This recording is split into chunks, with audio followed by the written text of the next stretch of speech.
Welcome to Pod Galaxy. Been a long time. Recording this. We're back. Welcome to Pod Galaxy. We're back. It's been a couple weeks since our last full official podcast, and we're going to start this out in, a way that we want to.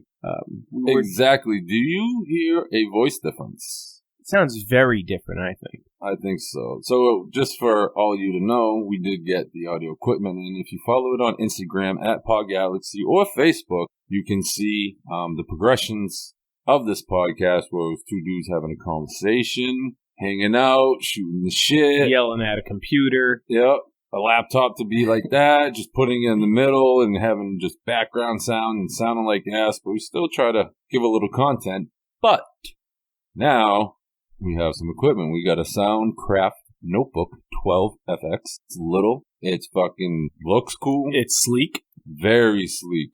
And it's very sturdy, too. You look at it and you're like, but you pick it up, it's got some weight to it. Yep. And we also now have 4 RCM02 condenser microphones. Yes, we do. With pop filters and all that good stuff. This basic stuff. But, gold and black. Gold and black. Looks sharp. It blings in the sun. Mm-hmm. Please don't sue us for using bling, Lil Wayne. That's in the dictionary. I know it is. Yeah. Bling is in the dictionary now because of Lil Wayne. Like, he coined that. Mm-hmm. He created that. It's now a thing because of him. And that is a good way to segue into what we were just talking about before we started the podcast. We were talking about music. Yes. Making music and stuff like that. Yes, we were. So, we were on the topic of now that we're in our 30s and stuff like that, and we talk to people about music that we make, they look at us kind of weird, because obviously we do hip-hop music, rap, what would be considered MCs, Right, but I think the way that we would do it is the way that we're trying to promote this podcast. Yeah, the same way. Almost an obsession. And then when I, stepped back and realized, first of all, I'm not a full-time musician. I could say I'm a writer, but I don't write consistently, so I feel like I'm a hypocrite when I say that. No, I feel you 100% because I'm a creative writing major in college, and I don't creatively write anymore besides my emails to people, right. Just trying to smooth things over to sound good, It's just something that I do when it comes to writing. It's the only writing I do is email related, work related, or looking for, whatever I'm doing in life. Right. My emails. So would you consider yourself a musician or a rapper? I would consider myself more of a lyricist. Okay. Because that's what I'm good at. I'm good at writing lyrics. Right. I'm good at writing, a series of words in a pattern that rhymes and sounds somewhat good to a beat or to some kind of instruments. So when you say a beat, I automatically say rapper. Because old timers, when you say, what kind of music you make?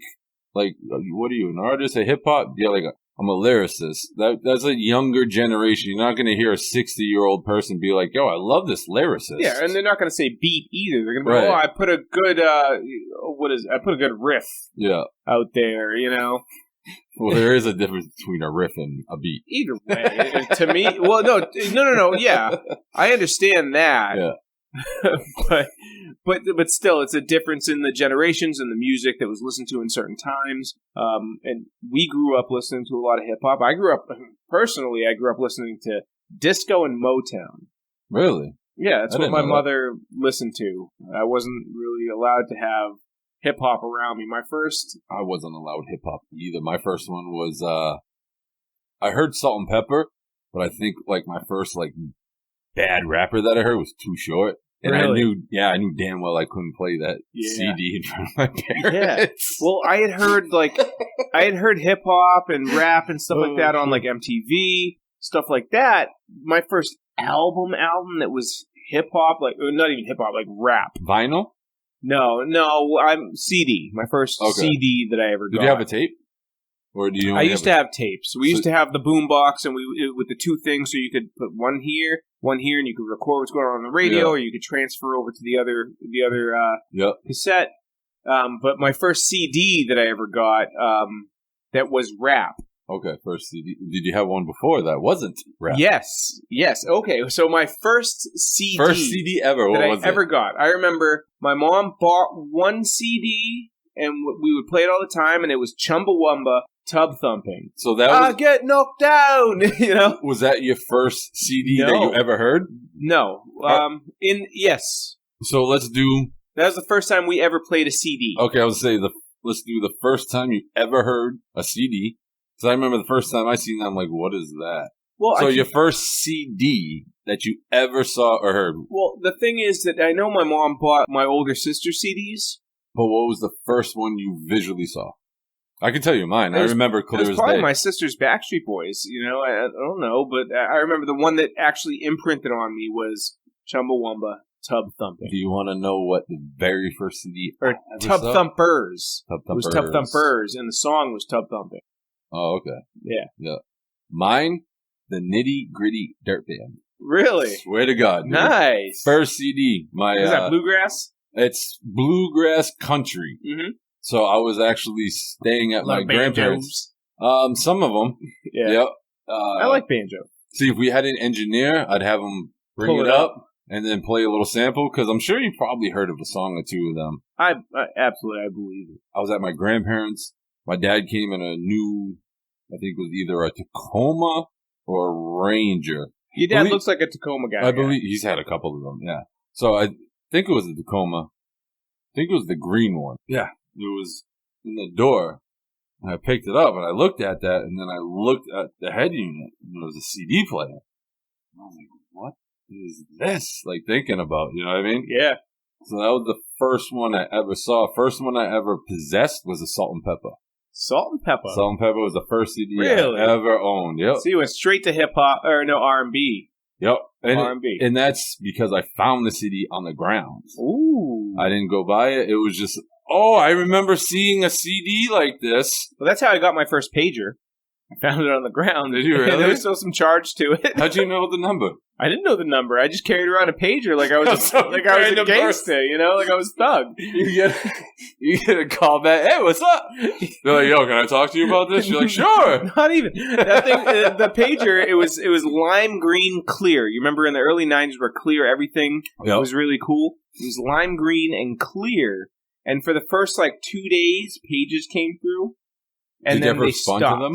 No, was I going to go to a payphone and call them back? Yeah, I would have. Fuck no, I was like maybe 12. Do you remember the messages? If you tipped them upside down, you could spell boobs. Yeah, I remember that. Hello, we're go to hell. Yeah, boobies. Yes. We're getting off topic here. So let's move away from that. Music CDs. The pager's a funny story as well, but yeah. So that was your first CD that you ever owned. Salt and Pepper. Yep. You found on the sidewalk. I found. Was it scratched? No, it was actually, my grandparents, again, they were living behind Reno's Auto. Yep. Which is in front of pretty much the cemetery that they're at right now. So back where their house was, I used to hang out with a kid that lived up the dirt road. When I was walking up the dirt road, I looked down, and that's when I saw it. Really? So my first question was, how am I going to play this? Because I don't have a CD player. Yeah. And that was back in the day where we had the compact CD players that you could carry around with you. Well, that was the thing. So I had to listen to that CD with him because he had a CD player. And then... Were you guys sharing headphones? No, it was like the newer 3-disc changers. Yeah, I know what you're talking about. Yeah, that was one of the big first cool things that came out. Well, that's when the audio system in your home was 4 separate units. Everything powered something else. They were all attached, and you had big speakers, you know? Yeah, I remember my uncle had them. I missed those. Yeah. It had the equalizer right there. Yeah, it was all there, yeah. One of the homeowners of the job I'm going to tomorrow to replace one of the sumps, he has a nice little setup over there. This guy has a really nice system. I remember my uncle used to have a really nice system. So was it gray? No, wood. Oh, I know the gray ones and the wood ones. Well, it was wood speakers in a wood entertainment center made only for audio. You know how they used to have the audio entertainment centers? And that's what my cousin had, my uncle and my cousin. And that was the first... My cousin used to be obsessed with, I remember this is where I got introduced to rap music and hip-hop, was my cousin was obsessed with Gangsta's Paradise. Dude, that's pretty fucking funny because that's how I got into hip hop too. Yeah, dude, Coolio. Dude, that's amazing you said that because the movie just came out and was it Criminal Minds? Dangerous Minds. Dangerous Minds. And I remember specifically my cousin Jason always played that song. And that's how I got introduced to Nas, because he listened to Nas as well. Oh, yeah. But his thing was Coolio, and I'm listening to it, and I'm like, and he's like, but do you hear the hook? And do you hear the hook? I'm like, yeah, I heard. He's like, but do you understand what they're saying? And then this is your older cousin. Our lives. You were the baby. Yes, I was a baby of the family. No, he's my cousin. I can say it. Doesn't matter. I just don't know how old he is. Yeah, well, yeah, I know. I don't know all my cousins. I was literally the youngest in my family until Dylan was born, so at least 18 years old. In my family, mid-cousins are like my age, give or take, or will take a few years. You're Spanish. You have a whole shitload of cousins. It's not that crazy. It's not. You're French, dude. You probably do too. Oh my god, in Canada? I couldn't even tell you them. Yeah. Well, no, so when I was a kid, we all would have Thanksgiving together, and there was probably like 12 of us kids, I would say. See, that's a lot of kids. At Thanksgiving, I was literally the youngest. Until now, the generation but now. You were the youngest. Yeah. I was like mid to oldest. It happened until my cousins started having kids. That's when little ones were running around. Yeah. That's why I wasn't so used to kids until I got with... I think we're getting off music topic again. True. But that's okay. Well, we do this a lot. We get off topic, we get on a tangent, we talk about cool things. So Gangsta's Paradise was what got me into rap music. Same here. You know? So my first album that I ever owned myself, because my mom had the Chumbawamba, I told her I wanted CDs and stuff, because all my friends had them, and they were listening to cool stuff. And my birthday, I remember it was my birthday, it was July 7th. We were living in Lynn, Mass. I woke up in the morning. There was a clock radio CD player sitting on my little nightstand. Oh, and like I had never had nothing like that. You know, me and my older sister, we had this like boombox that we could mess around with for years. You know, recording tapes. You know, so I had this clock radio that was just first appeared next to my bed.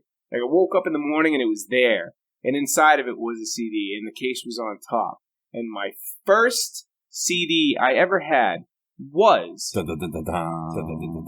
Smash Mouth, Fush You Mang. And that was my favorite. I loved Smash Mouth for years before Shrek was a thing. You just told your age without saying. Absolutely. Absolutely, yeah, because nobody knows how old we actually are. Smash Mouth. Wow. Smash Mouth, Fush You Mang, which wasn't even the Walking on the... It was Walking on the Sun, but it wasn't All-Star. All-Star was a different album. This one was Walking on the Sun. You might as well be walking on the sun. Whatever happened to them? Smash Mouth? Well, Shrek ruined them. So when they did All-Star, they became known as like the Shrek Band, because the people that knew them before knew them, and like their music was really good, and it was different. You know, it was kind of like rock ska in the middle. Yeah. You know, it was really good, and I really enjoyed it. One of my favorite songs on there was Pet Names, and I remember almost every song on that album like verbatim. Really? So Fush You Mang was my first CD, and I remember waking up that morning and seeing that CD player. Like, what?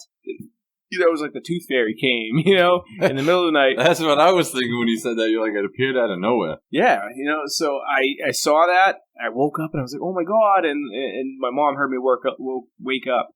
And then they came in to the room, my older sister, my mother, and like, oh, happy birthday. And, no shit. Now, you know, do you still listen to them today? Or? No. So every once in a while, I'll pull up Fush You Mang. There it is. Yeah, Fush You Mang. Formation and Fush You Mang. Yeah. Formed 1994. Yep. So we're talking about early 90s. You know, I was born in 87, which hurts my soul to say that, because we're closer to 2040 than 87, that's for sure. So the leader of the group found it and was a part of another rap group freedom of speech. So they were FOS. kind of rap. There was a couple of guys in the group that were rapish, which is it's skyish, Yeah, because it rock. wasn't classic rock and it wasn't straight hip hop. It was a little mixture, and then from that, then that's when you got like the Limp Bizkit. Exactly. That's how that Limp Bizkit came like shortly after. Yeah, that. and then you had like Kid Rock. That kind of mingled in that genre a little bit. It was different. Yeah. It was a different era for... Because that would, like, mix with, like, grunge and Nirvana. Yes. That's how... And those people hung out, and they're like, yo, this is how I make it. This is how I make it. Yeah. And then they're like, fuck it, let's try... The one that got me the most was End Together Now with Limp Bizkit and Method Man. Yeah. Whoa.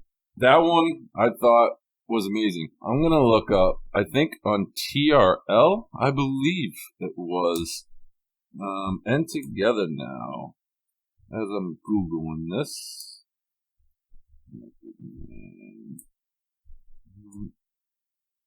Let's see. It came out. This is why we need Josh as an engineer so he can do the shit. Let's see. I'm gonna do End Together Now, Method Man, and then Bizkit. Such a weird word to type. How many times a day do you type biscuit? Spelled that way. It's only pulling up fucking videos and shit. And Together Now, the hit. Yeah, we already got that.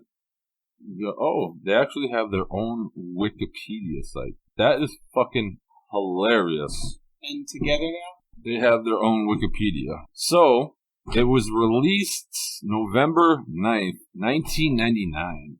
And its genre is hip-hop #1 and rap rock #2. Yeah. And Interscope did it, so they were fucking with Dr. Dre. Yeah. Oh, yeah. Well, that's because their albums were explicit too. And most of the stuff they worked on was explicit. And DJ Premier was a songwriter. I didn't know that. Really? Yeah. No shit. Yeah. I wonder how many other ghostwriters that try not to be known.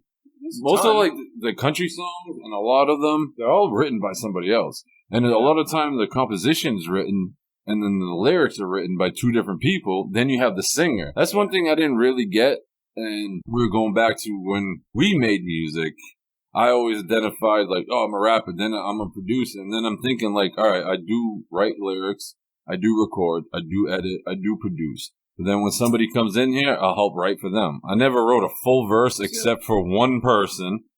Other ones I would help change the line. Like, hey, maybe this cutting goes a little better type of deal. I think when we were working together in our 20s, I don't think you ever wrote for me, but I do know that we had some sessions, writing sessions, and we would collaborate, you know, where I would say, hey, how do you think this sounds? You'd be like, maybe change this word for that, you know, and I think that's something that was very beneficial to me and why I kind of pursued English as my major. Yeah. Really? Yeah, because I knew that I was working with somebody who was as good, if not better than I was, and I wanted to match that. Yeah. And I think that in our time rapping together, I think that we were pretty equal. We both had great lyrics, different styles. But they gelled. Yeah, they worked well together. Yeah. And we still do work well together. I mean, we're still sitting here, hanging out, recording. Our voices are still going on together. We haven't changed much, except right now you're not listening to us rhyming, you're listening to us talk. And this is how most of our relationship has been. There's been a lot of conversation, and I'm glad that this is how we've progressed. And who would have thought, with all this equipment here, out of everything that we talked about years ago, like, yo, we're going to be on stage, we're going to go to Philadelphia, we'll be in Miami, we're going to be performing, who's going to be the hype man, who's going to be the DJ? And it's like, nah, it's just us two sitting down at the table with just a bunch of the music equipment we wish we would have had. I wish I would have had it, because I got a drum pad right there, I got a fucking turntable right there. I got the mixer there, and like I don't even want to make music. I just want to sit and talk and do a podcast, record it, and have it sound good, and build it. Yeah, you know what I mean. Like if I want to fuck around on a Friday night when I got some drinks in me and do a song, now I got some cool shit. But other times, like let's bring you over. Let's have one person on the turntable, one on the drum pad. Let's get a fucking MIDI keyboard. But I do want to pose a question to our subscribers, our fans. What was the first album you ever had? What's talking the first album, tape, CD? You got to be more specific. Whether it's a tape, well, all right, okay. So if it was an album that was the first thing you ever had, let me know what that is. If it was a tape that was the first thing you ever had, let me know what that is. So that's like the 45 to 60 demographic. And not then necessarily. It's going down to like 30. Don't be ageist, okay? You'll get canceled for that nowadays. Don't cancel me for being ageist. I'm sorry. But seriously, what was the first album or tape, cassette tape, or CD that you ever had? I know some of our viewers may be younger. So what was your first MP3 that you downloaded? Well, what's the first... Oh, my God. iPod song you put on. Yeah, what's the first song you downloaded to iTunes or iPod? iPod was a game changer, though. iPod was cool. I used to have the little click. The little one, you just press the button, had no screen or nothing. It was this big. Oh, like a square that was inch. my second one. Yeah. I got the original one with the circle. Yeah, I remember that. I never had that, but I got that one. Then I got the little clip. Yeah. So why don't you guys let us know in the comments what your first album or music? What would we refer to it as if it's not an album? Your first musical experience through a material. Meaning through a material. Just tell us what the hell was the first kind of music you bought. CD. Yeah. If somebody says an 8-track, I'm going to be very fucking honestly, stunned. I'm going to call everything an album at this point. I typically do, too. Because I'm like, I'm making an album, and it might even be a song. Yeah. Making an album. I'm like, all right, I get this. I don't want to hear about Little Jose's mixtape, though. Like, keep that to yourself. I don't care about the mixtape. It was studio-produced album, no matter what the platform was, whether it was vinyl, CD, friggin' 8-track, whatever you want, you tell me. I'd like to know what it was, and we'll choose our favorite, and maybe we'll send you a hat or something. So let's go from there. Hats. You want to talk about hats? T-shirts and stickers, merchandise for the beginning. Hopefully, we're not expecting it to be fucking huge, but be a little successful. Yeah. Obviously, we have more intention now because of what's in front of us now. Exactly. You know what I mean? And this whole situation is about, just getting our word out there. Mm-hmm. Our success is our word, and the more followers we have, the better it is. So make sure you guys smash that like button. Share. Yeah, share it. Share it to as many people as you know. We also do have a GoFundMe. I'll throw that in real quick. Yeah, we do have a GoFundMe as well. It's shared to both of our personal Facebooks. We should put it out on a couple of our other platforms as well. I want to edit it, too. We originally wanted to do $1,000 for it. I want to lower that now to... Now that we already have the mics. I want to lower that down to probably $400. Yeah. And it would basically be for the camera set. Yeah. I threw in, a bunch of cash out of my pocket. Technically, out of the government's pocket. To get us these microphones and stuff like that. As we know, Steve has been doing a lot of the editing, so his sweat equity is way above mine, so it's the least that I could do. All I offer to this... Cheers. Yeah, cheers, brother. All I offer to this group chat is odd insight from a man of my stature. Small stature, big words. Hey. It's not that small. I'm not that much shorter than you with my boots on. I actually recorded a song called Small Stature. One of my first on EJs. EJs. Now we're talking back when I was 17, 18. Yeah. I have a first album that I recorded. It was all of EJs. It was all samples. Yeah. It was in my parents' computer room. I did about 12 beats, recorded them all. And there was like 7 that I really, really liked. Yeah. And like that one, I haven't thought of literally in 7 years. So while we're on the music kick, when did you start rapping and how? How did you start rapping? It's a dark story. Oh. No, it's very dark. Like dark. Oh, damn. Yeah. Do we want to know this? I'll share it. I've only shared it with a couple people. I mean, you can edit it. You don't have to tell us. Yeah. And I looked down, and I seen a notebook. And I thought about it for a second. And I put the gun down, and then one night, I filled that whole notebook up.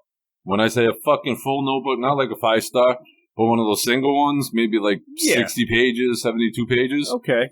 Filled it all up. Rhymes, poems, just talking. Went to sleep, woke up, and then that's how I started writing, because everything that I was holding inside, it was like my diary. That's why I've always said back then, if I would put it on an album, it's called confessional therapy, because that's exactly what it was. I needed to release. I didn't talk to a lot of people. You know what I mean? Like, I was single kid.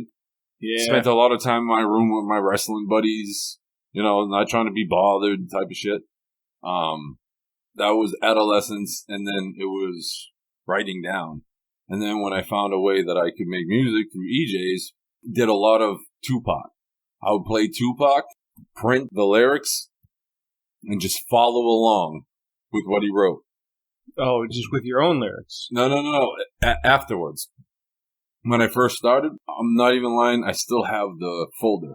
Folder's probably about 2 inches thick of just Tupac lyrics to his songs. I would play his songs, and I would just read the lyrics along. Yep. And then that kind of got me how I like to talk, and how eventually, music-wise, when I hear it, it's a lot different than when you write it down. I don't want to cut you off, but I did the same thing with Eminem. Really? Same thing with Eminem. I'd print out the lyrics. That's why you talk and rhyme a little faster, because Tupac's a little more poetic. Yeah. Slow down, emphasize. You're a little more on the beat. That makes Eminem's perfect sense. my main influence. You know, always has been. Really? Yeah. Eminem? Which is why I get off better on angry raps. Yeah, that makes sense. You know? But not. Sorry, you can continue. I didn't mean to cut you off. No, but that makes sense. Now, do you think if you would start recording, you'd be on the angry, or because anger fueled me a lot. Like I said, when I started, it was depression, like bad shit. Yeah. And a lot of times I learned, especially in my 20s, until I was in Boston. Until I was in Boston, things changed. I thought my music was better, like deep and dark. And I realized from other viewers, like 1 or 2 songs is good, but that was like my genre for like a month or two. And then I tried doing the happy-go-lucky songs, and I didn't like it. It didn't work for you. Right. Until, shout out to Richie B, until him and I did this song called Gangsters and Scholars. That's when I heard the beat. Him and I already wrote the lyrics. He showed me his. We get the vibe. And that's when I said, fuck it. Like, I'm going to have a good time, but I'm going to make a fucking point on this. Yeah. And, like, I really, really meant it, dog. And a lot of ones, I would say a lot of stuff, and, I'm saying it, but do you really convey it? No, what I'm saying right now, motherfucker, is what's going on, and you can't dispute it. Mm-hmm. You know what I mean? That song gave me a lot of confidence to basically say, hey, like, if you get your mind on this beat, you don't necessarily need to be, like, self-happy about what you're hearing, as opposed to when you were doing your dark shit. Dark shit back then was like, you listen to it again, you feel bad, this and that's how I was feeling, so I was always in a dark place. Yeah. Once I started hearing that song, and then we did another one, and then that's when, like L2, everything was just upbeat, positive, this is what we're doing, as opposed to, this and that. Well, you got into a different mindset. Yeah. That's what created the newer form of music you were making. Yep. Yeah, I mean, so when I was a kid, like I told you, I wasn't really allowed to have hip-hop. So after I got that album, The Fuss You Mang, shortly afterward, I asked my mom for Eminem, the Slim Shady LP. And she was like, okay. And then she started hearing stuff about it. Because, it was national news. There was so much controversy around it. So she bought me the edited version. I watched that premiere on MTV. Yeah. So that's how old I am. Exactly. I did too. I did too. And that was high school. All the kids in school had the unedited version, and I had the edited version, and I was embarrassed. Oh my God, I hate the edited versions of shit. I went through life like that, and my younger years, as a middle child, and I started dealing with that, going through school and stuff like that. We moved to New Hampshire. My mom took us out of Salem, Massachusetts, moved us to New Hampshire, and I got up here. And I had always been a poet. I had always been just writing random poetry. I used to give my mother, for Mother's Day, I'd give her Mother's Day poem, that I would always write. I would always, yeah. That's so sweet. Come on, whatever. Yeah, That's why they call me Mama's Boy down in the hood when I was living down there, but... No, that's a ghetto name. That's a street name. Yeah. Mama's Boy. Well, the thing is, I think about it now that I'm a Mama's Boy, too, so I can't talk shit. They called me Mama's Boy, and then they started calling me Pretty Boy. And that was, the name that they all called me. And it offended me back then, and now I'm like, oh, that was my street name. That was my street name. My street name was Pretty Boy. So, from going to Pretty Boy to Solo. So, well, here's how that happened. So, I came to New Hampshire, and I still continued writing poetry and stuff like that. Solo is Lorenzo's rap name. Yeah. So when people hear that, they're like, what the fuck, Solo? Yeah, Solo was my name, and it's SOLOW, Solo. So, you're Lorenzo solo because I did a lot of solo shit my entire life. I was always writing alone. So you're Lorenzo podcast. But if we hear you spit your lyrics... Yeah, if we talk about solo, then that's also me, So we moved up here to New Hampshire. I'm one of the few that actually adjusted well. My older sister, my youngest sister, they were like, yeah, let's go. And I'm like, no. I got all my friends. I'm in high school at this point. So you didn't want to leave Salem? I didn't want to leave. No, I actually lived in the empty house for a week. Or maybe almost 2 weeks until I had no food, had no nothing. And really? I'm like, all right, how old were fine. 15, 16. No I was shit. A sophomore. So I should have been a sophomore. You transitioned from high school, so that must have been a little different. Yeah, difficult, different. It was both. It was kind of difficult. I'd moved around a lot my entire life. We lived in Florida, we lived in Massachusetts, a few different schools in Salem, and stuff like that. So we moved to New Hampshire. And I started chilling up here, starting to know shit, and I started adjusting. Yeah. Meeting new people. I sat at a lunch table at Alvern, the same school we went to. You went to, I went there. Mm-hmm. You were there at the same time as me. We didn't know each other. Right. My first week, I sat at the table. Hold on, I got to go back a little bit. So my best friend in the world, literally my main man, my dead dog, my brother. I was hanging out with him right before I was moving up here. And I needed a haircut bad. And I was like, I need to get a haircut. And he's like, yeah, I'll cut your hair. I'm like, word, we're about a couple 15-year-olds, all right, with a pair of clippers. And I think they were dog clippers. They weren't human clippers. I was going to say, is there experience involved? Well, I'm like, hey, you know how to cut hair? I'm like, you know how to cut hair? He's like, yeah, I can cut hair. I'm like, okay, cool, let's do it, bro. We're sitting in this room. All around us is WWF. Pictures and action figures, and we're just sitting there, and he starts cutting my hair.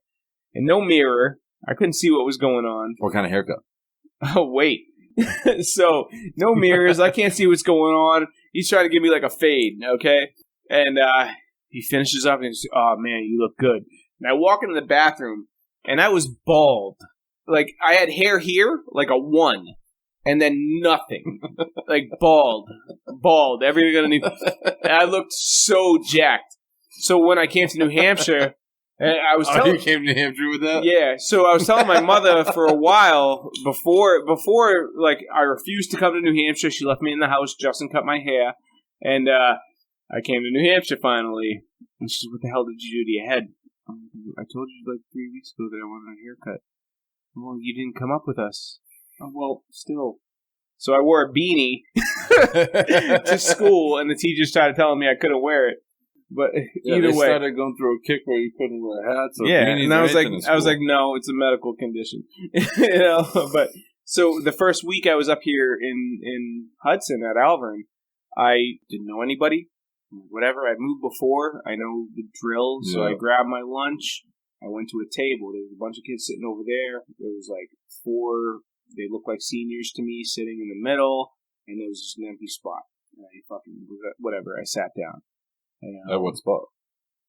At the very end, away from everybody. Yeah. Okay. So the empty spot. Yeah, the empty spot. So I sat over there, and I did that for a week, and then I remember I could tell you the guy's name, but I don't want to put it on here because it's kind of... We can believe it out. Yeah, so I'm sitting there, and he's like, you can't be here. What do you fucking mean, dude? can't be here. I'm sitting here. I'm fucking eating. It's like, you can't sit here. This is where we sit. And then comes walking over. And oh my God, I forgot about him. You can't fucking sit here. You know? He was a bully. He was a fucking bully. Yeah, fuck that dude. He was a bully. You can't sit here. This is our fucking table. I said, I don't give a shit, man. I'm sitting here. Yeah. Like, I'm eating my fucking lunch. Don't bother me. Right. You know? So I just sat there and ate my lunch, and they kept talking shit, and I just kept eating. You know? And so the next day, I sat right back down in the same spot, and they came right back over. And then, like, the first friend I made up here, his name was John Ferry. He's passed away now. You know, God rest his soul. I don't know him. John Ferry, you probably met him before, but John Ferry, he looked over at me and goes, "Hey, bud, come sit with us." That's what's up. And I was like, fuck yeah. So I go in, and, like, instantly I sit down, and I fit in. And you chill with his people. Yep, started chilling with them, made some friends, and we meshed from there.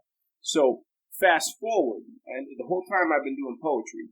Poetry the whole time, I always did. Can I interject for 2 seconds? Yeah.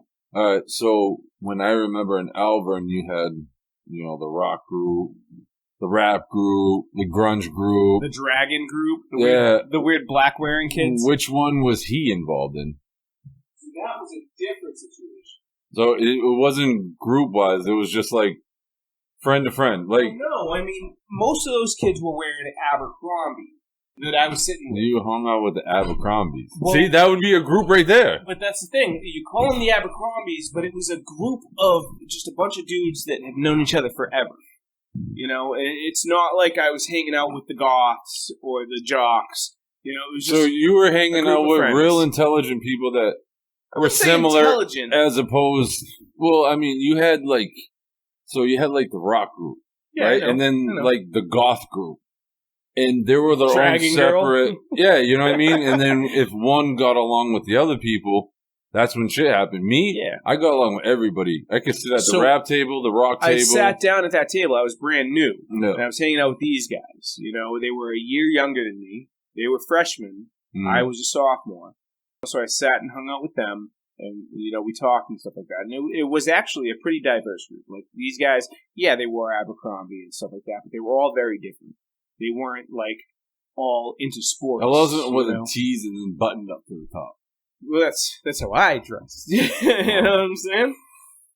Did you have the bottom undone like a true Mexican? No. So here's how I usually dress. We're talking about, like Conan from WCW back in the day. We're talking about the early 2000s. So I would wear early 2000, no cancer culture. A t-shirt, a short sleeve t-shirt, with a slightly longer sleeved short t-shirt, slightly longer sleeved t-shirt underneath that. So you had the undershirt sticking out a little bit. I didn't do the short shirt. I did the long shirt with the t-shirt on top of it. Yeah. That's how I did it. Yeah. Long sleeve with a t-shirt on top of it. That's how I did it in Salem, and then up in New Hampshire, eventually I ended up wearing long tees because that was hot back in the fucking early 2000s. Long tees down to the knees, bro? No. Soldier boy, tell him. Oh, no, I never wore that shit. Whatever, I did that. I never even heard of that expression until you said it. Either way, so I hung out with them boys, and fast forward to after I left Alvern. You know, what year did you leave? It was 2006, 2005. Something like that. What year were you supposed to graduate? 2005. But I did stay back my freshman year originally, and that's why my mom wanted to move us up here. Because I was just doing nothing. I was just hanging out with buddies and stuff. So I ended up getting kicked out of my house. My mom booted me. I ended up back down in Salem. And homeless, linked up with a buddy of mine, and he was like, yeah, you can stay here. And while I was chilling there, we'd just be smoking weed, you know. Yep. You know, doing a bunch of that stuff. And we're all hanging out one night. So I'm talking about like 13 dudes in his tiny bedroom sitting around the bed. That was the old school days. You cram as many motherfuckers as you could. And they're like, yo, let's rap. Let's get a cipher going. And like Doughboy would just kick it off. You know, you kick off this fucking cipher. And I'm just sitting there like, oh, fuck, I can't rap. You know, I don't know what the fuck I'm doing. You know, and so they would do it. And then I would try. And then they'd make fun of me. And I would try again. You know, make fun of me. Try again and make fun of me. And it just kept going like that until I started to develop my rap style. You got comfortable And better, because obviously you get better with repetition and practice. Yeah. And so for years, I lived with Doughboy. I moved to Florida with Doughboy, and he didn't understand, I wasn't a very good rapper and stuff like that. I still got made fun of. And then Doughboy moved back up here from Florida after we had moved down there. Long story short, we moved to Florida. He came back. I stayed down there and met with some other dudes, and they did rap, and they worked with me. And they showed me how to put my thoughts out. So they kind of molded you a little bit? Molded me a little bit. So it was kind of like me going to Boston. Yeah, to learn a different aspect. Cause I had to go somewhere new because I already been to Boston. Right. You know what I'm saying? I used to spend every New Year's in Boston. I was a train ride away. Literally, it would take me 10 minutes to get to Boston on a train. Yeah. So I moved to Florida, and when I moved to Florida, I learned my rap style. How long were you in Florida? A year and a half. Yeah, see, that was like me in Boston. I was there for a year and a half, almost 2. Yeah. I learned my rap style. I came back up here, and then shortly after that, I met you. What would be your favorite song that you recorded? It hasn't been recorded yet. Oh, that's a good answer. I like that one. Yeah. I've told you a million times, I have that hook. That hook, I want to record it. I want to rap to it.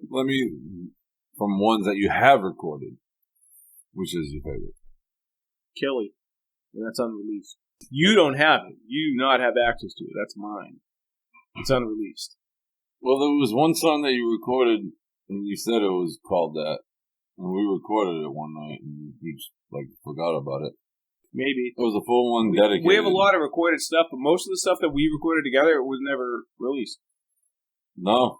We didn't put a lot of it out there. There was maybe 2 of them that we put out with me on it that was, legit.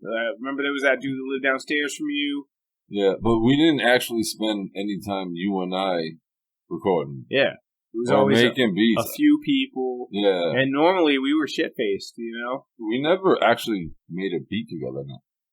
No, I know we tried to, but at the point where we were making them, we were not in any shape to be doing anything. Yeah. That was back in our 20s, when we spent most of our 20s drinking and drugging and having fun. You don't have to edit that out. Well, I was just thinking, I wasn't drugging. I just did a little bit of the white and weed. Drugging? I didn't. Yeah, but when I hear drugs, I think of hard shit. Well, before I met you, I was I did some ecstasy sometimes. I did mushrooms. I've done acid, stuff like that. I never got into opiates or anything like that. That's how when I think of a drug, I'm thinking heroin. I think of when I hear junkies, I think of that. When people say heroin's a drug, yeah, mushrooms a drug. No, I'll disagree. It grows like that. Yeah. Just like weed. I think weed, mushrooms, they grow like that. LSD can't kill you. Well, a lot of...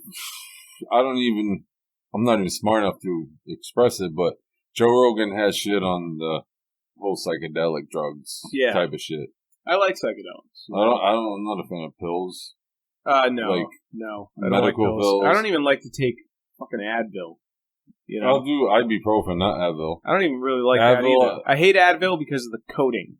I was going to say, Advil has some other shit. Ibuprofen, when need be. Yeah, when I need it. Yeah. I'll do the multivitamins, as you see, that I got I got gummies. Hey, they work. They work just as well. I got gummies, man. I don't even care. It works. If it's got the same fucking supplements in it, so what? Yeah. So, we're totally off topic at this point. Don't matter. But let's just continue. It's a podcast. I like it. We can keep going where we're going, So, yeah. I like it because I'm sure it sounds crystal clear compared to the last episode. Oh, it sounds so much better. And especially since we've done our sound tests and everything like that. We know where we need to sit, where the mics need to be. Yep. It sounds amazing. I really want to thank all our subscribers just for tuning in. I really appreciate you guys. You guys are the ones that make us happen. That's what we need. We need people to just hear us out.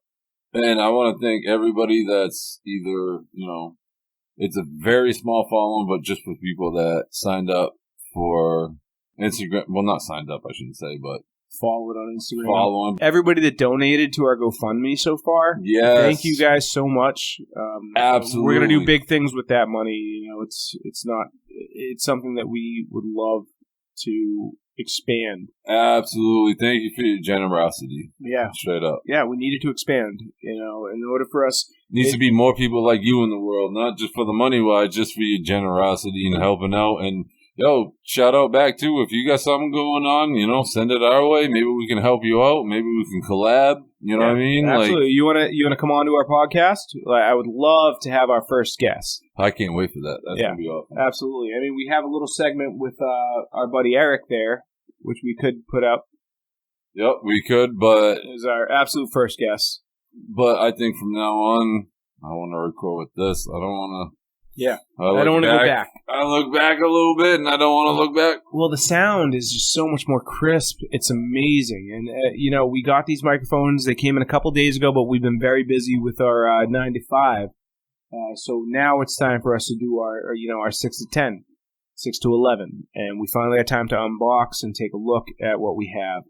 And this really makes a world of difference. Anybody who's heard our other podcasts will know that it sounds so much clearer. Honestly, it has caused me to be a little bit upset with what our previous podcast sounded like. It just doesn't sound as good as this does. But moving forward, this is our new way of life. We've got these beautiful studio condenser microphones, a mixer, we have a headphone distributor, whatever you want to call it. I'm not very good at technical terms. That's Steve's job. But still, we're working on this, and we're moving forward. I really would like to create a situation or a platform for people to voice their opinions and their outlooks, and just let's just talk. That's what we want to do. Steve and I have been doing it for a while, just literally having conversations, and we'd like to bring people into it. They're going to come in as a guest basis. So if any of you guys out there want to be a guest on our podcast, just shoot us a message. Put it in the comments. We'll pick a good comment, and we'll bring you on. Whatever you want to do, we'll talk about anything. Something about Steve and I is that we will have any conversation at any time, and we'll be unbiased about it. We obviously we will hold our own opinions to our heart, and we will continue to reinforce those. We will talk to anybody and enforce our opinions and our beliefs, but that's what a conversation and debate is about, Yep. And on that note, do you have any specific guests you have in mind? Because I have a few in mind. So specifically, we're about to call some names, but in a good way. Yeah, we'll call some names out to come here on the show. I think number one, I'd like to get Josh Provost in here and John Provost maybe to talk about their racing, their race cars, and what they're planning on doing this season. That'd be interesting. Yeah, I'd like to get both of them in here. Huh. Yeah, it'd be interesting because they both have, as close as they are, they're brothers. They both have a little bit of different views when it comes to the racing. Yeah. And they are going to be excellent for a segment. It's going to be great to talk to them about that and see where they're going. That might be sponsorship. We could sponsor them. They could sponsor us. We could just do a trade for trade. From what I heard, they're actually doing really good. I don't follow them too much. It's basically from what Josh has told me. Yeah, no, John is basically a winner every year. Well, that's Josh is runner-up. Yeah, Josh was saying, I guess there's some divisions, obviously, I'm assuming. I don't know the NASCAR circuit. So they're in separate divisions at this point. Well, so what Josh was telling me was that they were basically last year in the same division. Yeah. And John won 3 or 4 that bumped him up. So he's a step level higher than... Yeah, so John won more than Josh last year, but now they're in separate divisions completely. John is in a higher class. Mm-hmm. He's got a bigger car, bigger engine. Josh is running. Well, I follow Josh, and I've seen his modifications to his car and shit like that. Yeah, so John did a lot of work on that too. Josh, I'm assuming John, they both work his together father, on both of them. Yeah, they work on these cars. Tight knit, click there. Yeah, I mean, their father, Raj, this dude is amazing. It's crazy. I know Josh posted a picture of his car. They just pulled it out of the weeds. Yeah, so you'll see my logo on there. So the side where my logo is for Granite State Sealants, he got into a little bit of a bender on the track, and it crushed that. And his father was able to fix that in like a day No shit. to get them back on the road. Really? Yeah, they have a really amazing team. No They shit. They do. Well, I've seen a picture. It's like 20 of these motherfuckers just lined up. There was one specific one I seen. It was like Team Provost, and it seemed like. And I wasn't even in there. I crew. was one of their sponsors, and I wasn't even in there. But I didn't have the time. I think it was all the mechanics. Well, they had a all couple the drivers. sponsors too, but I didn't have the time to be there for that. Yeah. I was so busy last summer. But yeah, so I think that would be one of my go-tos for my first guests. I can see that. We talked to both of them about racing. That would actually be a good introduction. Shit. Hell yeah. Yeah. It's not COVID, people. My vape just hit kind of hard. So who would you think? I have a couple in mind. Actually, I wrote a list like 2 years ago. Yeah. Top Cut 10. fat. I did. I wish I could find it, dude, because like I thought about the list. Right That's now, okay. if we get a little clout. Yeah, little clout. Even not. I was thinking maybe Oscar. I want to get on his podcast. Oscar would be another one because he's got First Generation American going on right now, and it's an amazing podcast. I'd like to get in there and share some of my opinions because I am a First Generation American. And if he wants to talk to anybody, you might want to talk to me. You know, I'm a business owner. I manage a business. I also manage a podcast with a good fucking white ass friend of mine. I didn't even know he had a podcast. Yeah, he does. Yeah, it's called First Generation American, and it's basically. So I believe I may be wrong. I don't know everything, but I believe the way he started it was that there was a woman who worked for a local radio station, and she pulled some racist ass shit, like talking a lot of crap to a Mexican person, like telling them to go back to Mexico and stuff like that, and called her out. And if she lost her job, he canceled her, and then started this podcast. Built all of this just to empower. What do you mean he canceled her? Well, canceled her. So she lost her job because of the racism she did, but he called her out on it. Oh. He brought it to the forefront. Okay, I got you. And she should never have done that. You know, she's a public figure. Yeah. When it comes to your radio show host or whatever you were doing, it's not okay. All right, we can subject, agree on though. that, but yeah. So he does have that podcast, and I'd like to get on there, and I'd like to bring him in here as well. Oh, well, I didn't know. Hey, another one I'd like to have would be Linda. Oh, absolutely. Yep. Linda will. I just know about Linda. Well, I believe her online presence is Linda Lucia. Yes. Her modeling career and stuff like that. Yeah. She would be amazing because she's out on the West Coast. She travels everywhere. Yeah, she's doing so much different things. It would be so great to have her come on here and just talk to us about her travels, her career, everything she's been doing since she left Alvin. Yep. I'd like to have Beastie Bill too. Yeah, Beastie Bill. I think it would be good to reconnect. Well, he wants us to go down to the Cape this summer, and maybe we just do a mobile. I will say because look, we work our way down there, bring our gear. All we gotta do is bring this. So I'm definitely gonna save those boxes now. I was originally gonna throw them out, but now if we're gonna travel, we can actually travel because we got everything. Yeah, well, we can also get a case. I'd rather just pack it up in the box like it was. I'd like to get a case because we can put all the microphones in there. Whatever. Either way. Yeah. We'll debate on it all night about getting a case or keeping the boxes. The thing keeping the boxes. Dump the boxes. So either way, we'll figure it out.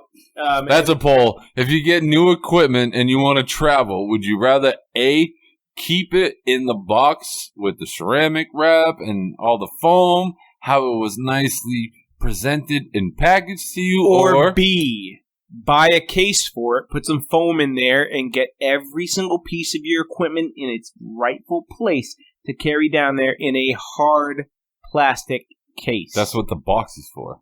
Fuck the box. You're a hoarder.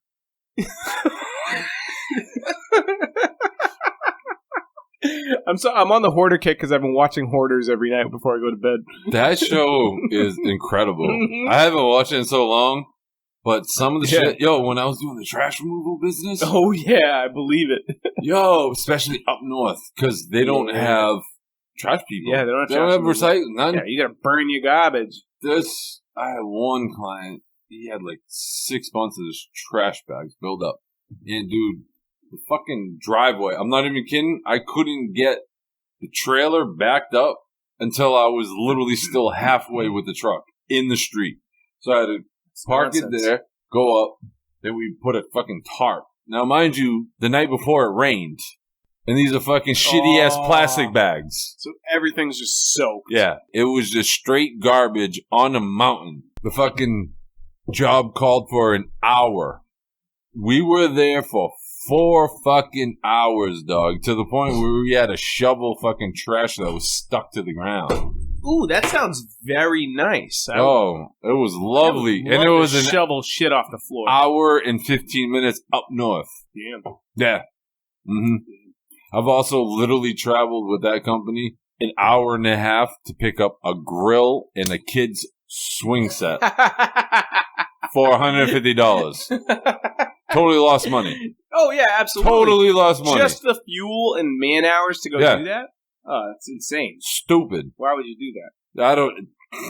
Beats me. When I was seal coating in 2 days, I remember rent was coming up. I had no money.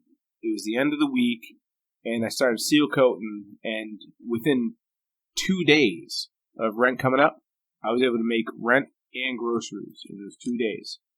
Just from seal coating on my own business, you know? Yep. The thing is, owning your own business is amazing, but it also comes with a lot of caveats. You know, you need to pay taxes on whatever you make. If you're not doing it quarterly, you got to do it annually. And if you do it annually, you're getting hit with fines. And it's just a lot of madness. It's a lot of paperwork, a lot of signing your name. Make sure you check the right box. Yeah, it's not easy, but it's doable. It's not something I want to do for the rest of my life, is just be my own contractor. I want to be my own company eventually. Yeah. And I see a lot of potential where we're at right now, too. As long as we put the work in and we say something and we actually do it, I think with time, it's going to open up a lot. Well, that's the one thing I learned from my father. I mean, I might have learned a couple of other things, but the one thing I learned from him, my dad, my donor, whatever you want to call him, is you look a man in the eye and you tell him the truth. Mm-hmm. You do that. That's what I do. Right. I'm never.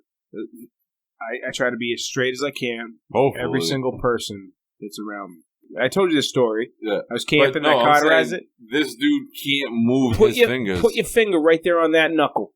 Just do it. Knuckle's already ugly looking. Just put your finger on the fucking curves. Knuckle. I cut the tendon by accident. You see, you felt the pop, right? Oh, I felt it, yeah. Yeah, so I cut the tendon so my finger pulls to the left side because the tendon on this side is cut. So there's nothing on this side supporting it. So my finger regularly goes numb on this side. But nothing on this side. You see it pulls to the left? Oh, yeah. That's the first thing I said. It pops. Yeah, because you see the scar. Yeah. I cut that camping with one of my best friends, Justin. And I cut that shit that night. How did you cut that? So, I had this brand new buck knife that I bought at the flea market in Londonderry. Yeah. And we're out there. I love the flea market in Londonderry. I know, I do too. Shout outs to them. Me and Kelly used to go on dates there. Dude, weekend. It's a stupid ass date. Yeah, you're married too, but date, even though like I'm recently dating somebody new, I would take you to a fucking flea market. Yeah, dude. Yeah. So we used to go on dates there. Sunday. This is before we both have our days off. Fuck it. This was before I met Kelly and started dating her. But I went there and I bought this buck knife and I went camping. And I'm sitting there. This knife was so sharp. It was a survival knife. Yeah. And so I was trimming off the branches on a stick so that I could roast a mallow or a dog, something like that. What's a mallow? A marshmallow. That's what you call them? No, it's a marshmallow. Oh. But a mallow, yeah, same thing. Oh, okay. So I was trimming down all the extra sticks, and one of them, I'm sitting there in the middle of the conversation. This knife is so... Huh? You said dogs. Yeah. I just cut that out. Yeah. So I'm sitting there, and I'm cutting off the branches, and I'm in the middle of telling these guys that I'm camping There's with. no dogs on a roast. Yes, there were. No, there wasn't. Okay, fine. But still, I'm trimming down this stick. Lorenzo was trying to make Chinese food. That's fucking racist, dude. Stop Asian hate. That's fucked up. How's that racist? Either way. So I'm trimming down the fucking thing, and I'm telling the guys, this knife is so sharp, you guys need to be very careful. And I cut straight to the bone. Straight to the bone. This thing didn't bleed for like almost a minute. Because my body was like, what the fuck did you just do? I was in shock. Yeah, in shock. So it didn't bleed right away, and then it started bleeding. Like when it wasn't bleeding, I could see the fat deposits on each side of the finger, and I could see the bone. And I was looking at it like that, and I was like, oh shit. And they're like, where's the closest hospital? I'm like, we're in North Conway. There's no closest hospital. And they're like, what are we going to do? I'm like, don't worry about it. And I took the knife that I cut myself with, and I put it in the fire. Put that sucker right in the fire, and I have at least 2 guys that can corroborate the story. So I put the knife right in the fire. Yep. I grabbed the bottle of vodka that I brought. It was a bottle of Absolute. Hadn't even been opened yet, because it was the first night of camping. We hadn't even been there for 8 hours. So I opened up the bottle. I took a deep swig. So they got fucked up within 8 hours. And then I dropped a swig right on my finger, right on the cut. I took another swig, dropped another swig on the finger. Did this a few times, took some water, washed it out, and then I grabbed the knife out of the fire. Completely forgot that the entire knife was made out of fucking metal, and burnt my hand, let it go. Yeah. So then I cut my sleeve off, and I dunked it in water, and then I grabbed the knife again, and I looked at my buddy Joey, who was sitting across from me. He's sitting across from me, the fire's in the middle of us. My buddy Justin went to bed because we had his nephew there, too, and I was bleeding out. You know, not a good look. Yeah, exactly. Yeah. Not a good look. So Joey's sitting across from me, and I was like, "Are you ready for this?" And he goes, "Why the fuck are you asking me?" And then I just fucking pressed the red hot knife right to my finger, to the cut, and I just held it there, and I stared at him, and he puked right into the fire. Really? Yeah, he puked right into the fire. And I'm like, what are you fucking puking for? He's like, I can smell your flesh. Yeah, I can understand how gross that might have been. So he couldn't handle the old days. He couldn't handle what I fucking did, you know. So I sealed that bitch up. If you sealed it, yeah, he wouldn't handle beheading. Let's hope we never go back to those days, all right? So either way, I burned that bitch shut. I pulled the knife off. I felt it peel off. Of my yeah, you're gonna have the first little skin. Yeah, yep. So then I took another section of my shirt and I wrapped the finger. And there's still a picture of it on Facebook. Now, when you unwrapped it, did the cotton get stuck? So when I unwrapped it the next morning, no, it wasn't stuck yet. Really? Nope. It was just burnt. It was crispy. Moving forward. The next morning, I grabbed the bottle of Jack, and I literally brushed my teeth with a bottle of Jack. That's something I gurgled that shit. That's a good never have I ever. Yeah, brush my teeth with a bottle of Jack. So I swigged down some Jack. I know how to get one finger down from Lorenzo. Yeah, first thing in the morning, swigged down some Jack. It wasn't really the morning. It was probably like 11 o'clock. And they already had breakfast sitting there. I'm like, did you guys cook this? Like, no, we went to the diner down the street. I'm like, you fucking assholes. You know, and then we went out fishing. We hopped in the canoes. We did all that. My finger got wet, changing the dressings on it. And then the final night came. It was 3 days out in the woods up in Conway. And I came back down here. And I got home and I said, hey, Ma, I got to go to the hospital. And she's like, why? I'm like, oh, the finger. Was it infected? So she's like, okay, and she brings me to the hospital. I get in there, the doctor pulls out some saline, and it's like saline in a syringe, and he doesn't poke me with it. He's like drops it. He's putting it into the cut, and he's spraying stuff out of it, right, and nothing's coming out. And he's like, that was probably to numb it. No, it wasn't even, it was just saline. That's it? Yeah, and he's like, what did you do to this? And I'm like, well, I cut myself really badly, and then I stuck the fucking knife in the fire, and I cauterized it. There's a word for that, isn't there? Cauterized it. Yeah. I made a song about that. Yeah. Shout out, cauterized. Yeah, but still, I was like, I cauterized it, and he goes, really? I'm like, yeah. He goes, well, you know I can't stitch it, right? I'm like, yeah, no, I know. I just wanted you to look at it. And let me know if there's any problems or any antibiotics, whatever. If I didn't cauterize it, you could stitch it, because he literally looked at me and was like, well, I really couldn't have done a better job myself. There's nothing coming out of it. It's clean. All I can do for you is wrap it in some dry gauze, keep it dry for the next week. Heal the top. Yeah, yep, exactly. keep it dry for the next week, and then take everything off of it and let it heal. Okay, cool. And I went on my way. Now, do you still get like a tingling sensation, or it numbs a little bit sometimes. It doesn't bother me, but it does pop like you felt.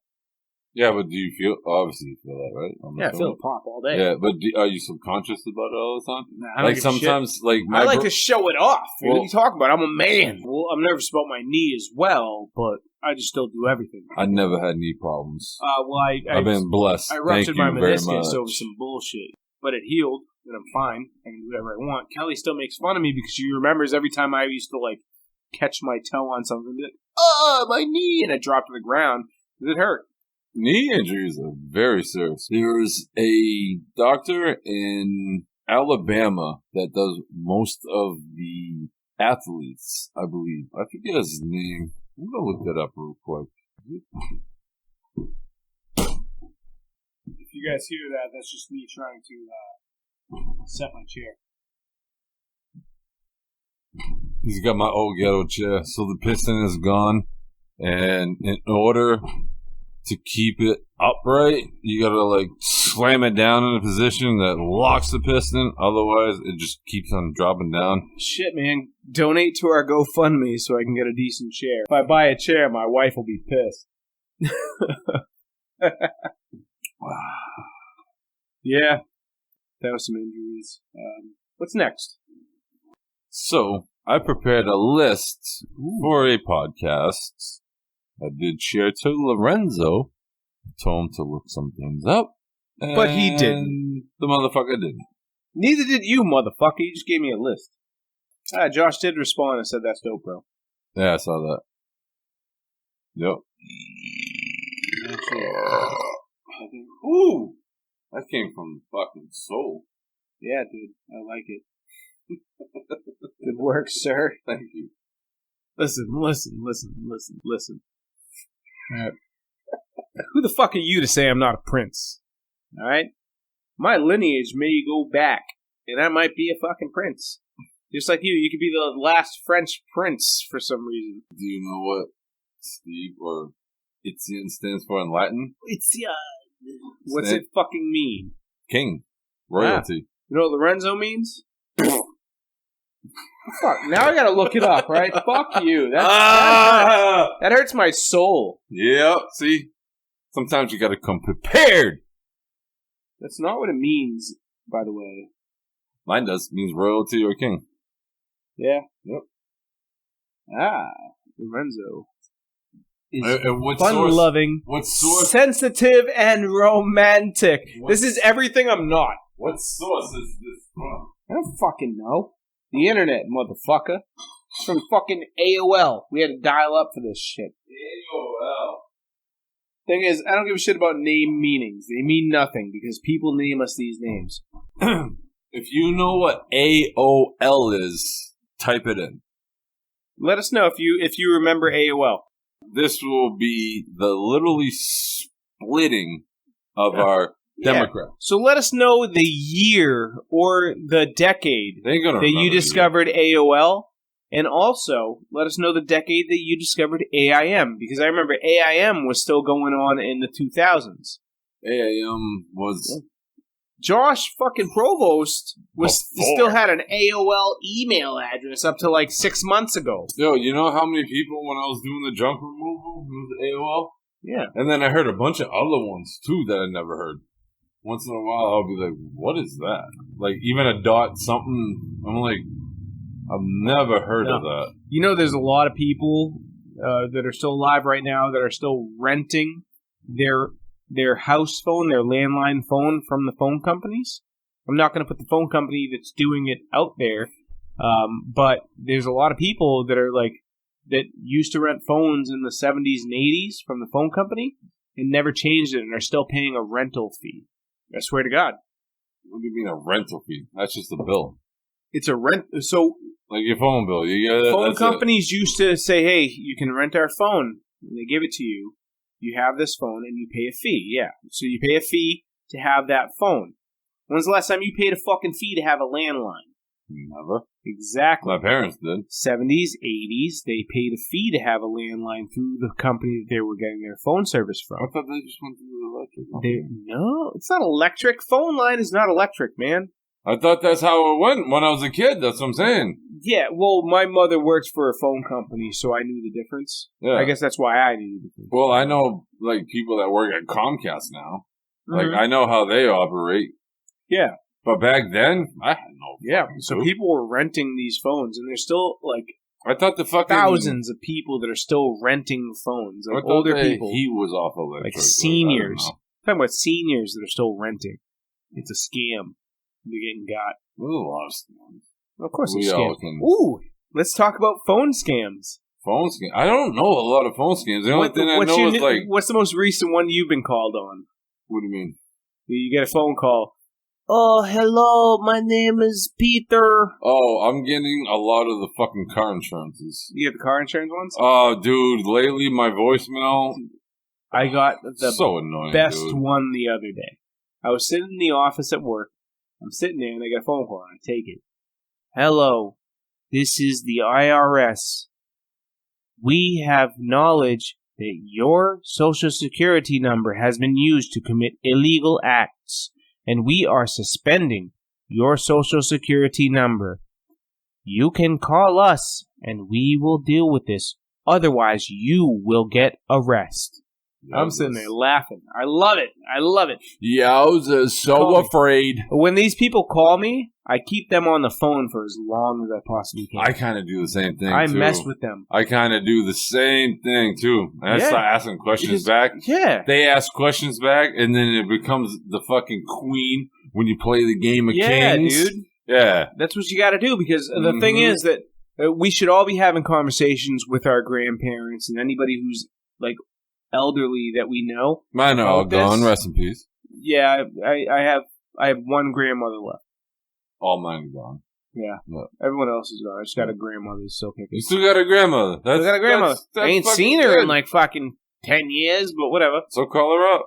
Nah. Tell her what up. Nah. It mean a lot. So, my life is a little different than yours. Yeah, meaning show something. Yeah, absolutely, but my grandmother doesn't even know my regular name. So? Call her out of the blue. You might fucking stun her world. Fuck that. I don't speak Spanish. Fuck that. Either way. Google Translate. Yeah, probably. Either way. Well, I'll deal with that in private, all right? But the thing is, like, all of these older people are getting got. You know? These scammers call them, and they take them for a lot of money. You know? And in the U.S., $4,000 is what a lot of people are getting taken for. You know? For what? What do you mean? By these scammers. Well, I mean, if you're gonna get scammed, like, you kind of deserve it. Not if you're old, because you're not from the same time. You don't know the difference. If you're old, you should be wiser, and you should be wiser. Know better. Yes, and there's certainly a 90-year-old with Alzheimer's. Yeah, you can take it, but a 90-year-old in general. 50-year-old. Like, no, I'm not talking about a 50-year-old. All right. That's 20 years from now. I'm talking about people that are in their 70s. What do you call What do you call an old timer? So when I'm 70, I'm calling old timers fucking dead. All right? Yeah, I'm going to be, I'm a kid. Yeah, but no, I wouldn't call old people. I'm talking about people that are much older. I'm talking old timers. When I'm 70? The fuck? When you're people 70, that are older than me are probably either dead or 90. Our lingo, too, if we live another 30 years, is going to be completely different. Completely different. Cetus Lapidus. Sure. What is that? Some kids will understand that. Don't tell Steve. Actually, put it in the comments so Steve will understand. Oh, now I'm interested. I feel like it's an insult. Either way, the way that things... The fuck is that, though? Now you'll find out from the comments. Say it again? Cetus Lapidus. What's that mean? You'll find out in the comments. It's from a Disney made-for-TV movie in the 90s. I grew up with all girls, and they like to watch this shit, so I know it. But either way, in the comments, fucking comment what that show is or that movie was. Yeah, comment if this motherfucker is insulting me right now. And we'll shout you out, all right? I'm not insulting him. Either way. So the thing is, I keep scammers on the line as long as possible so they can't take somebody that's older that doesn't know about technology like we do. I'll either fuck with them or if like I'm busy doing something, I'll just cut them off. Like Kelly's grandfather, before he passed, he got a new TV. He got a flat screen from a regular tube TV. You know, the big boxy TVs? Mm-hmm. He had one of them. And then one of his daughters gave him a flat screen. And so we were over there one day, and he didn't know how to set it up. And nobody knew how to set it up. And I'm like, well, I'm techno-savvy, and I figured it out. And his cable box was so old, you had to turn it to fucking 3. You had to turn the TV to channel 3 in order to use the cable box. Yeah, I remember that. You know what I'm saying? So some of these people, I'm saying, that are older, that are still used to the older ways, because there's no reason he should have had a cable box that had to be turned to channel 3. Yeah, but I mean, if you're talking about these days... Why should they be taken for money? The people... There's no reason that they should be beat by these scammers. No, I get that, but I would think that they would know better by now. Like, the last 20 years, technology has advanced. We know better. No, but I would think they would know better. Unless, as they grew older, their minds grew smaller. I don't think their minds grew smaller, but I think the world has expanded. There's so much new shit going on. You're not going to expect somebody who's 90 years old to be able to code. I feel it's so different. I feel if they dedicate their time, absolutely. Yeah, absolutely they can. The mental stuff first, though. There's a small window where you can be in this physical window where you can still accomplish something like that. But it takes your mental to get to your physical point. Absolutely. But if you're not in the physical point, your mental is not going to completely get you through that. You can. There are some cases where people are able to do so. So you can run 10 miles. Well, that's when you're not physically fit. Yeah. Well, no, I'm saying, but your mental can get you through it. You get to that point where you're already running. You know, physically, if you're 70 years old, you already have a bad heart. You can do it, but you have to have your physical in a certain box. You can't be 300 pounds, 5'2", and run the marathon with a bad heart. I'm pretty sure anybody in that stature already knows they ain't running. Yeah, but still, I think that there is still a window where you can do that, where things will work out right with your body. No 300 fucking pound person is going to run a marathon. That's not true. No. They may not run it fast. They're going to sweat a lot. Yeah, whatever. They're going to come out of it 200 pounds. You know? Either way. Mm-hmm. I really like the conversation that we had today. Yeah, I think it was good, and I'm very curious to edit this episode. I'm going to call it episode, but with the new equipment. Episode 7. Yep, that's the plan. Episode 7. Thank you guys for listening to us. Honestly, we don't expect anybody to hear what we're saying besides ourselves, and we really appreciate you guys being out there and listening. Please like and subscribe. Like we said, merch is coming out, and we just got the new stuff. We are going to be hooking you guys up. Next week, we may talk about some really cool shit. Leave some topics in the comments that you might want to hear about, and we will consider it, maybe. Motherfuckers. But still, we'd like to hear feedback from you guys. Anybody has a good comment, we're going to be doing a little segment on our next podcast where we answer questions and read out comments from our subscribers. So, long story, we just want you to comment and share. Just be a part of this. Add something, because it's going to get more fun. Throw some comments, and then we get some more minds and ideas. We're very small starting out, and that's what I like, as opposed to like being super famous, because then you get a bunch of just dumb comments of people that just try to act negative. Yeah, the haters all day. Yeah, we're building the foundation, so, people know us, people don't. People that know us, we're asking share a little bit. Either way, it's 2021. We're not trying to get famous. We just want people to enjoy what we're talking about. So let us know what you feel about the things we've said today. Yeah, we like to talk a lot of shit, too. Yeah, we absolutely fucking do. This was a pretty serious episode. Other times, shit, you don't even know what you're going to get. I didn't think this one was that serious. Yeah. I think that's a debate we can have on the next one. Yeah. All right, well, thank you guys for listening. Please. What's the outro? We gotta figure out like an outro. Pod Galaxy. How about you say pod and I'll say galaxy? Kind of like how Bill and Bird do. Pod Galaxy. Pod Galaxy. Podcast. Da-da-da-da. Da-da-da-da. Recording this.